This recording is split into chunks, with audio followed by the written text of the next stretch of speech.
एक नगर में एक प्रज्ञावान वणिक मतलब बनिया था।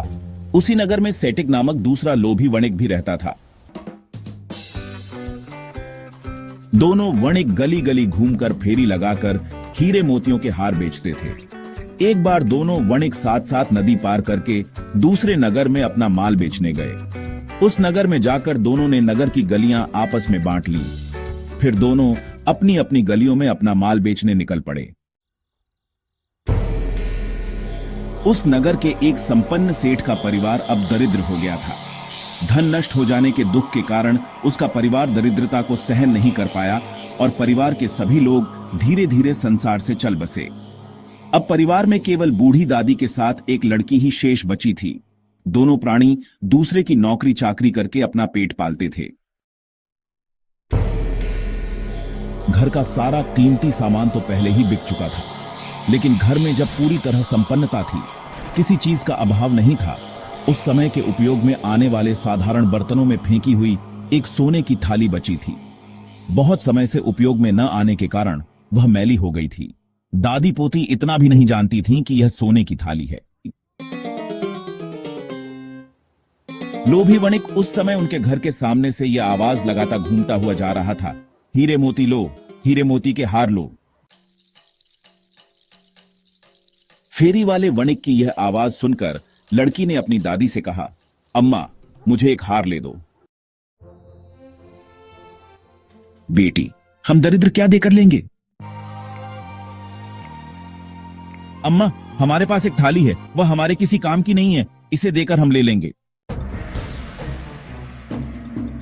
दादी ने लड़की की बात मान ली और उस फेरी वाले को बुलाकर आसन पर बैठाया और थाली दिखाते हुए कहा, आर्य, इस थाली के एवज में मेरी बेटी को कुछ दे दो। फेरी वाले वणिक ने थाली को हाथ में लेकर प्रसन्न मुद्रा में सोचा, सोने की मालूम पड़ती है। परीक्षा के लिए उसने थाली को उलटकर उस पर सुई से लकीर खींची और कहा, सोने की ही है, इसे ठग कर मुफ्त में ही ले लेना चाहिए। उसने आसन से उठते हुए थाली को नीचे जमीन पर फेंकते हुए कहा, यह कितने ही होगी, इसको तो आधा मासा मूल्य में भी कोई नहीं लेगा। लोभी वणिक आगे बढ़ गया, किंतु आवाज लगाते समय मुड़ मुड़ कर पीछे देखता ही रहा। दादी ने निराश मन से थाली को भूमि से उठाया और अपने काम में लग गई।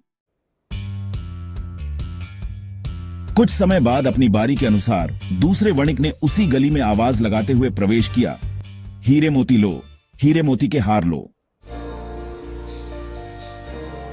द्वार पर उसके आने पर लड़की ने उसी प्रकार अपनी दादी से हार लेने की जिद की। दादी ने कहा, बेटी, पहले आया व्यापारी थाली को जमीन में पटक कर चला गया, अब हमारे पास और क्या बचा है, तेरे लिए हार लेकर कहां से दें?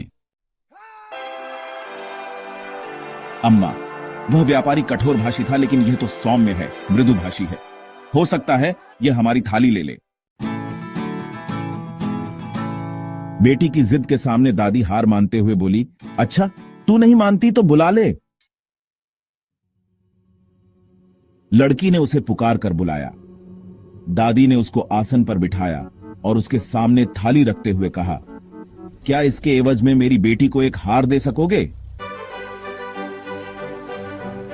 उसने थाली सोने की है जानकर कहा, अम्मा, यह थाली सोने की है, लाख रुपए के मूल्य की है, थाली के मूल्य का मेरे पास कोई सामान ही नहीं है।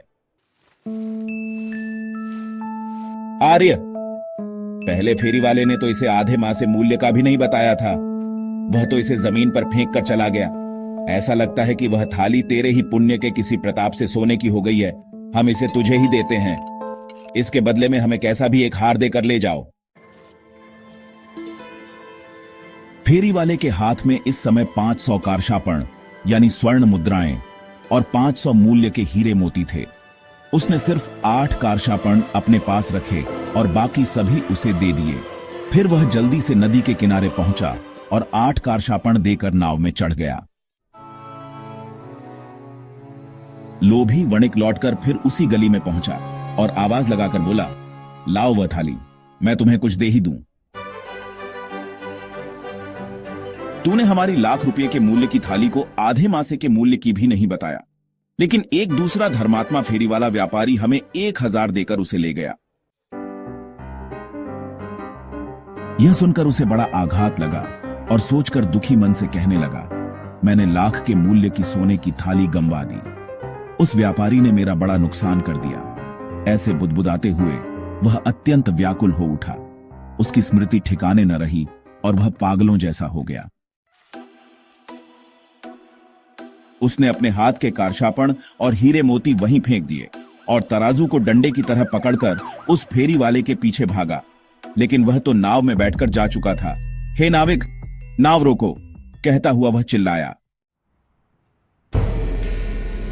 सोने की थाली के लोभ में वह मूर्छित हो गिर गया।